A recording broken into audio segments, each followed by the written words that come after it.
ओम शांति। आज है 2 अक्टूबर 2024।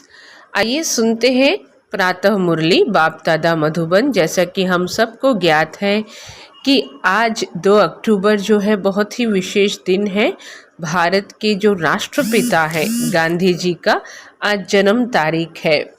मीठे बच्चे याद में रहकर हर कर्म करो तो अनेकों को तुम्हारा साक्षात्कार होता रहेगा।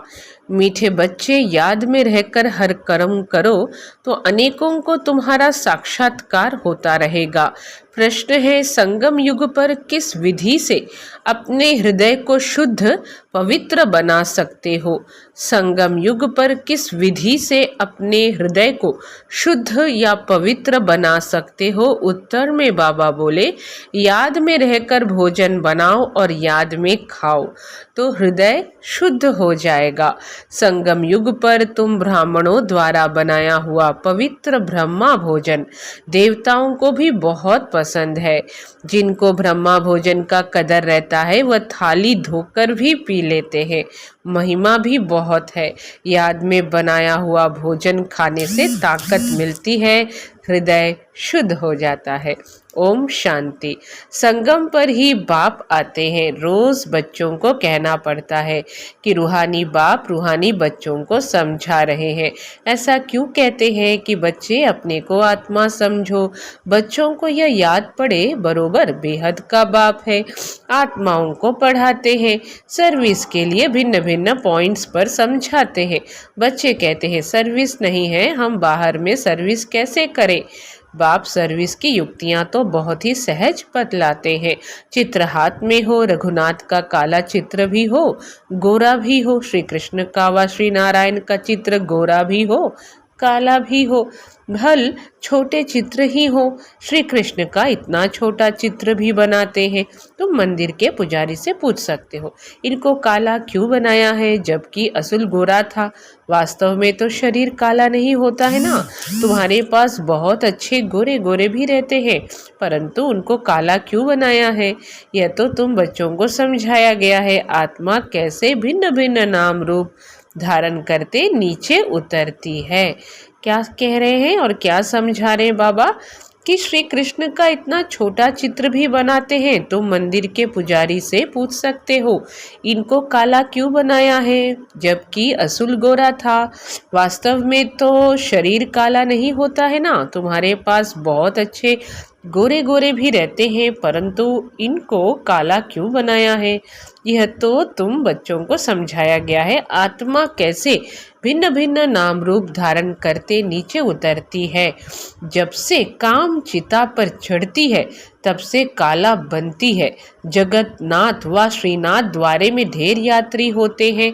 तुमको निमंत्रण भी मिलते हैं। बोलो, तुम श्रीनाथ के 84 जन्मों की जीवन कहानी सुनाते हैं।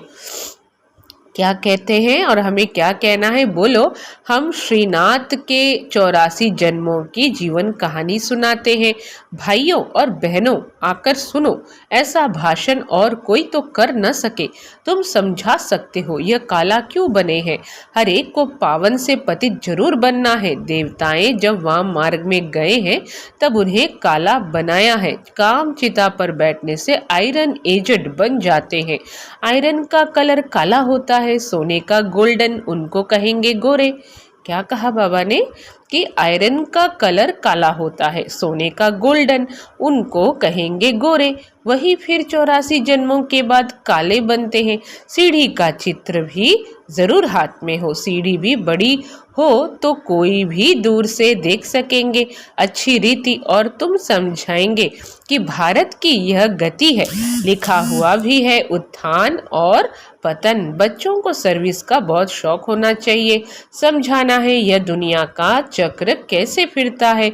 Golden age, silver age, copper age, फिर यह पुरुषोत्तम संगम युग भी दिखाना है। बल बहुत चित्र नहीं उठाओ, सीढ़ी का चित्र तो मुख्य है भारत के लिए। तुम समझा सकते हो। अब फिर से पतित से पावन तुम कैसे बन सकते हो? क्या कहा बाबा ने? कि तुम समझा सकते हो। अब फिर से पतित से पावन तुम कैसे बन सकते हो? पतित पावन तो एक ही बाप है। उनको याद करने से सेकंड में जीवन मुक्ति मिलती है। तुम बच्चों में यह सारा ज्ञान है, बाकी तो सब अज्ञान नींद में सोए हुए हैं। भारत ज्ञान में था तो बहुत धनवान था, अभी भारत अज्ञान में है तो कितना कंगाल है। ज्ञानी मनुष्य और अज्ञानी मनुष्य होते हैं ना, देवी देवता और मनुष्य तो नामी ग्रामी है। देवताएं सतयुग त्रेता में, मनुष्य द्वापर कलयुग में। क्या कहते हैं बाबा कि देवताएं तो सतयुग त्रेता में होते हैं और मनुष्य द्वापर कलयुग में। बच्चों की बुद्धि में सदैव रहना चाहिए सर्विस कैसे करें वह भी बाप समझाते रहते हैं। सीढ़ी का चित्र समझाने के लिए बहुत अच्छा है। बाप कहते हैं गृहस्थ व्यवहार में रहो, शरीर निर्वाह के लिए धंधा आदि तो करना ही है, जिस्मानी विद्या भी पढ़नी है, बाकी जो टाइम मिले तो सर्विस के लिए ख्याल करना चाहिए। हम औरों का कल्याण कैसे करें? यहाँ तो तुम बहुतों का कल्याण नहीं कर सकते हो, यहाँ तो आते ही हो बाप की मुरली सुनने, इसमें ही जादू है। बाप को जादूगर कहते हैं ना, गाते भी हैं मुरली तेरी में है जादू, तुम्हारे मुख से जो मुरली बजती है उसमें जादू है। मनुष्य से देवता बन जाते हैं, ऐसा कोई जादूगर होता नहीं सिवाय बाप के। गायन भी है मनुष्य से देवता किए करत न लागी वार, पुरानी दुनिया से नई दुनिया होनी जरूर है, पुरानी का विनाश भी जरूर होना है। इस समय तुम राजयोग सीखते हो, जो जरूर राजा भी बनना है। अभी तुम बच्चे समझते हो 84 जन्मों के बाद फिर पहला नंबर जन्म चाहिए।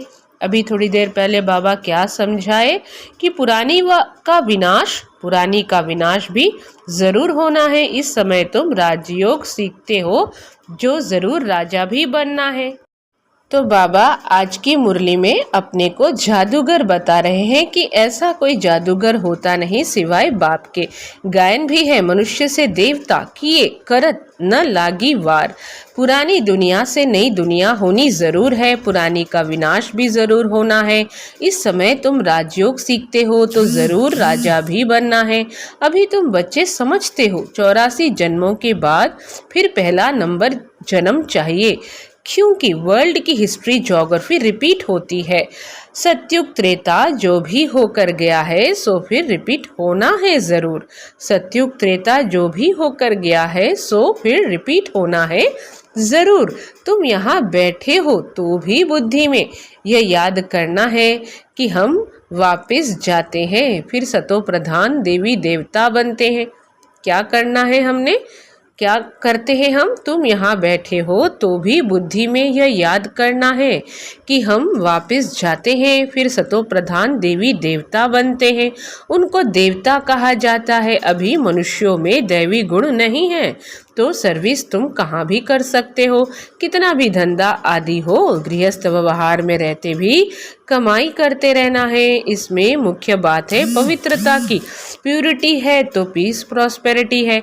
कंप्लीट प्योर बन गए तो फिर यहाँ नहीं रह सकते, कंप्लीट प्योर बन गए तो फिर यहाँ नहीं रह सकते, क्योंकि हमको शांति धाम जरूर जाना है। आत्मा प्योर बन गई तो फिर आत्मा को इस पुराने शरीर के साथ नहीं रहना है। यह तो इम्प्योर है ना, 5 तत्व ही इम्प्योर है, शरीर भी इनसे ही बनता है, शरीर भी इनसे ही बनता है। कैसे बनता है? 5 तत्वों से। इनको मिट्टी का पुतला कहा जाता है। 5 तत्व का शरीर, एक खत्म होता है दूसरा बनता है। आत्मा तो है ही, आत्मा कोई बनने की चीज़ नहीं। शरीर पहले कितना छोटा फिर बड़ा होता है, कितने ऑर्गन्स मिलते हैं जिससे आत्मा सारा पार्ट बजाती है। यह दुनिया ही वंडरफुल है, सबसे वंडरफुल है बाप जो आत्माओं का परिचय देते हैं। हम आत्मा कितनी छोटी हैं, आत्मा प्रवेश करती है, हर एक चीज़ वंडरफुल है। जानवरों के शरीर आदि कैसे बनते हैं, वंडर है ना। आत्मा तो सब में वही छोटी है। हाथी कितना बड़ा है, उनमें कितनी छोटी आत्मा जाकर बैठती है। बाप तो मनुष्य जन्म की बात समझाते हैं। मनुष्य कितने जन्म लेते हैं, 84 लाख जन्म तो है नहीं। समझाया है जितने धर्म हैं उतनी वैरायटी बनती है। हर एक आत्मा कितने फीचर्स का शरीर लेती है, वंडर है ना। हर एक आत्मा कितने फीचर्स का शरीर लेती है, वंडर है ना। फिर जब चक्र रिपीट होता है, हर जन्म में फीचर्स, नाम, रूप आदि बदल जाते हैं।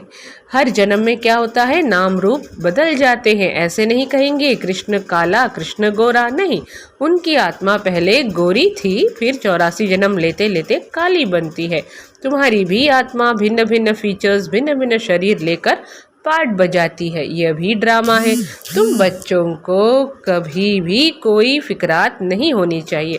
सब एक्टर्स हैं, एक शरीर छोड़ दूसरा लेकर फिर पार्ट बजाना ही है। हर जन्म में संबंध आदि बदल जाता है। तो बाप समझाते हैं यह बना बनाया ड्रामा है। आत्मा ही 84 जन्म लेते लेते तमो प्रधान बनी है। अब फिर आत्मा को सतो प्रधान बनना है, पावन तो जरूर बनना है। पावन सृष्टि थी, अब पतित है, फिर पावन होनी है। सतो प्रधान तमो प्रधान अक्षर तो है ना, सतो प्रधान सृष्टि, फिर सतो रजो तमो सृष्टि। अभी जो तमो प्रधान बने हैं वही फिर सतो प्रधान कैसे बने? बाबा बच्चों को कह रहे हैं कि सतो प्रधान सृष्टि, फिर सतो रजो तमो सृष्टि। अभी जो तमो प्रधान बने हैं वही फिर सतो प्रधान कैसे बने? पतित से पावन कैसे बने? बरसात के पानी से तो पावन नहीं बनेंगे। बरसात से तो मनुष्यों का मौत भी हो जाता है, फ्लड्स हो जाती है, तो कितने डूब जाते हैं। अभी बाप समझाते रहते हैं यह सब खंड नहीं रहेंगे, नेचुरल कैलेमिटीज भी मदद देंगी। कितने ढेर मनुष्य जानवर आदि बह जाते हैं। ऐसे नहीं कि पानी से पावन बन जाते हैं, वह तो शरीर चला जाता है। शरीरों को तो पतित से पावन नहीं बनना है, पावन बनना है आत्मा को। सो पतित पावन तो एक बाप है, भल वह जगत गुरु कहलाते हैं, परंतु गुरु का तो काम है सदगति देना, वह तो एक ही बाप सदगति दाता है। बाप सदगुरु की सदगति देते हैं। बाबा क्या करते हैं? सदगुरु ही, बाप सदगुरु ही सतगति देते हैं। बाप समझाते तो बहुत रहते हैं, यह भी सुनते हैं ना। गुरु लोग भी बाजू में शिष्य को बिठाते हैं सिखलाने के लिए, यह भी उनके बाजू में बैठता है। बाप समझाते हैं तो यह भी समझाते होंगे ना, इसलिए गुरु ब्रह्मा नंबर 1 में जाता है। इसलिए गुरु ब्रह्मा नंबर 1 में जाता है। शंकर के लिए तो कहते आँख खोलने से भस्म कर देते, फिर उनको तो गुरु नहीं कहा जाता। फिर भी बाप कहते हैं बच्चों माँ में कम याद करो। कई बच्चे कहते हैं इतने धंधा धोरी की फिक्रात में रहते, इतने धंधे धोरी की फिक्रात में रहते, हम अपने को आत्मा समझ बाप को कैसे याद करें? बाप समझाते हैं भक्ति मार्ग में भी तुम हे ईश्वर हे भगवान कह याद करते हो ना। याद तब करते हो जब कोई दुख होता है। मरने समय भी कहते हैं राम राम बोलो। बहुत संस्थाएं हैं जो राम नाम का दान देती हैं। जैसे तुम ज्ञान का दान देते हो, वह फिर कहते राम बोलो। वह क्या कहते? राम बोलो राम बोलो। तुम भी कहते हो शिव बाबा को याद करो, वह तो शिव को जानते ही नहीं, ऐसे राम राम कह देते हैं। अब यह भी क्यों कहते हैं? क्यों कहते हैं ऐसे? क्योंकि राम कहो जबकि परमात्मा सब में है।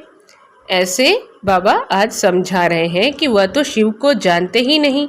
हाँ, तुम भी कहते हो शिव बाबा को याद करो, वह तो शिव को जानते ही नहीं, ऐसे राम राम कह देते हैं। अब यह भी क्यों कहते हैं कि राम कहो जबकि परमात्मा सब में है? बाप बैठ समझाते राम व कृष्ण को परमात्मा नहीं कहा जाता, उन्हें देवता कहा जाता है। उनकी भी कलाएं कम होती जाती हैं। हर एक चीज़ की कला कम तो होती ही है। कपड़ा भी पहले नया फिर पुराना होता है। तो बाप इतनी बातें समझाते हैं, फिर भी कहते हैं मेरे मीठे मीठे रूहानी बच्चों, अपने को आत्मा समझो, सिमर सिमर सुख पाओ। यहाँ तो दुख धाम है। बाप को और वर्षे को याद करो, याद करते करते अथाह सुख पाएंगे। कल क्लेश बीमारी आदि जो भी है सब छूट जाएंगे। कल क्लेश बीमारी आदि जो भी है सब छूट जाएंगे। तुम 21 जन्मों के लिए निरोगी बन जाते हो। कल क्लेश मिटे सब तन के, जीवन मुक्ति पद पाओ। कल क्लेश मिटे सब तन के, जीवन मुक्ति पद पाओ। गाते हैं परंतु एक्ट में नहीं आते हैं। तुमको बाप प्रैक्टिकल में समझाते हैं। बाप को सिमरो तो तुम्हारी सब मनोकामनाएं पूरी हो जाएंगी, सुखी हो जाएंगे। मोचरा खाकर मानी टुकड़ खाना, सजा खाकर रोटी का टुकड़ा खाना, मोचरा खाकर मानी टुकड़ खाना, अर्थात सजा खाकर रोटी का टुकड़ा खाना अच्छा नहीं है। सबको ताज़ी रोटी पसंद आती है, आजकल तो तेल ही चलता है, वहाँ तो घी की नदियाँ बहती हैं। तो बच्चों को बाप का सिमरन करना है। बाबा ऐसे भी नहीं कहते यहाँ बैठकर बाप को याद करो, नहीं, चलते फिरते घूमते शिव बाबा को याद करना है। नौकरी आदि भी करनी है, बाप की याद बुद्धि में रहनी चाहिए। लौकिक बाप के बच्चे नौकरी आदि करते हैं तो याद रहता ही है ना। कोई भी पूछेगा तो झट बताएंगे हम किसके बच्चे हैं। क्या कहा? लौकिक बाप के बच्चे नौकरी आदि करते हैं तो याद रहता ही है ना। कोई भी पूछेगा तो झट बताएंगे हम किसके बच्चे हैं। बुद्धि में बाप की प्रॉपर्टी भी याद रहती है। तुम भी बाप के बच्चे बने हो तो प्रॉपर्टी भी याद है, बाप को भी याद करना है और कोई से संबंध नहीं। आत्मा में ही सारा पार्ट नूंधा हुआ है जो इमर्ज होता है इस ब्राह्मण कुल में। तुम्हारा जो कल्प कल्प पाठ चला है वही इमर्ज होता रहता है। कल्प कल्प जो भी पाठ चला है वही क्या होता है, इमर्ज होता रहता है। बाप समझाते हैं खाना बनाओ, मिठाई बनाओ, शिव बाबा को याद करते रहो। शिव बाबा को याद कर बनाएंगे तो मिठाई खाने वाले का भी कल्याण होगा। कहाँ साक्षात्कार भी हो सकता है, ब्रह्मा का भी साक्षात्कार हो सकता है। शुद्ध अन्न पड़ता है तो ब्रह्मा का, श्री कृष्ण का, शिव का साक्षात्कार कर सकते हैं। ब्रह्मा है यहाँ, ब्रह्मा कुमार कुमारियों का नाम तो होता है ना। बहुतों को साक्षात्कार होते रहेंगे क्योंकि बाप को याद करते हो ना। बाप युक्तियाँ तो बहुत ही बताते हैं, बहुतों को साक्षात्कार होते रहेंगे क्योंकि बाप को याद करते हो ना। बाप युक्तियाँ तो बहुत ही बताते हैं। वह मुख से राम राम बोलते हैं, तुमको मुख से कुछ बोलना नहीं है। जैसे वह लोग समझते हैं गुरु नानक को भोग लगा रहे हैं, तुम भी समझते हो हम शिव बाबा को भोग लगाते हैं और भोग लगाने के लिए बनाते हैं। शिव बाबा को याद करते बनाएंगे तो बहुतों का कल्याण हो सकता है। उस भोजन में ताकत हो जाती है, इसलिए बाबा भोजन बनाने वालों को भी कहते हैं शिव बाबा को याद कर बनाते हो। लिखा हुआ भी है शिव बाबा याद है, याद में रहकर बनाएंगे तो खाने वालों को भी ताकत मिलेगी, हृदय शुद्ध होगा। ब्रह्मा भोजन का गायन भी है ना। ब्राह्मणों का बनाया हुआ भोजन देवताएं भी पसंद करते हैं, यह भी शास्त्रों में है। ब्राह्मणों का भोजन बनाया हुआ खाने से बुद्धि शुद्ध हो जाती है, ताकत रहती है। ब्रह्मा भोजन की बहुत महिमा है। ब्रह्मा भोजन का जिनको कदर रहता है, कहते हैं ब्रह्मा भोजन की बहुत महिमा है। ब्रह्मा भोजन का जिनको कदर रहता है थाली धोकर भी पी लेते हैं, बहुत उच्च समझते हैं। भोजन बिगर तो रह न सके, फैमिन में भोजन बिगर मर जाते हैं। आत्मा ही भोजन खाती है, इन ऑर्गेन्स द्वारा स्वाद वह लेती है। आत्मा ही भोजन खाती है, इन ऑर्गेन्स द्वारा स्वाद वह लेती है। अच्छा बुरा आत्मा ने कहा ना। अच्छा व बुरा किसने कहा? आत्मा ने कहा। यह बहुत स्वादिष्ट है, ताकत वाला है। आगे चल जैसे तुम उन्नति को पाते रहेंगे वैसे भोजन भी तुमको ऐसा मिलता रहेगा। इसलिए बच्चों को कहते हैं शिव बाबा को याद कर भोजन बनाओ। बाप जो समझाते हैं उसको अमल में लाना चाहिए ना। तुम हो पियर घर वाले, जाते हो ससुर घर, सूक्ष्म वतन में भी आपस में मिलते हैं, भोग ले जाते हैं, देवताओं को भोग लगाते हैं ना। देवताएं आते हैं, तुम ब्राह्मण वहाँ जाते हो, वहाँ महफिल लगती है। अच्छा मीठे मीठे सिखी लधे बच्चों प्रति माता पिता बाप दादा का याद प्यार और गुड मॉर्निंग। रूहानी बाप की रूहानी बच्चों को नमस्ते। हम रूहानी बच्चों की रूहानी माता पिता बाप दादा को याद प्यार गुड मॉर्निंग, नमस्ते नमस्ते, ओम शांति। धारणा के लिए मुख्य सार। फर्स्ट पॉइंट, किसी भी बात की फिक्रात नहीं करनी है क्योंकि यह ड्रामा बिल्कुल एक्यूरेट बना हुआ है। सभी एक्टर्स इसमें अपना अपना पार्ट बजा रहे हैं। सेकंड पॉइंट है, जीवन मुक्त पद पाने का, सदा सुखी बनने के लिए अंदर में एक बाप का ही सिमरन करना है, मुख से कुछ भी बोलना नहीं है। भोजन बनाते व खाते समय बाप की याद में जरूर रहना है, मुख से कुछ भी बोलना नहीं है। भोजन बनाते व खाते समय बाप की याद में जरूर रहना है। वरदान, स्वार्थ, ईर्ष्या और चिड़चिड़ापन से मुक्त रहने वाले क्रोध मुक्त भव। स्वार्थ, ईर्ष्या और चिड़चिड़ापने से मुक्त रहने वाले क्रोध मुक्त भव। कोई भी विचार भले दो, कोई भी विचार भले दो, सेवा के लिए स्वयं को ऑफर करो, लेकिन विचार के पीछे उस विचार को इच्छा के रूप में बदली नहीं करो।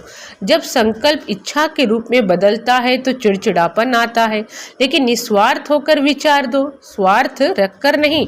मैंने कहा तो होना ही चाहिए, ये नहीं सोचो, ऑफर करो, क्यों क्या मैं नहीं आऊं, नहीं तो ईर्ष्या घृणा एक एक साथ ही आते हैं। स्वार्थ या ईर्ष्या के कारण भी क्रोध पैदा होता है, स्वार्थ या ईर्ष्या के कारण भी क्रोध पैदा होता है। अब इससे भी मुक्त बनो। स्लोगन, शांति दूत बन सबको शांति देना, यही आपका ऑक्यूपेशन है। ओम शांति।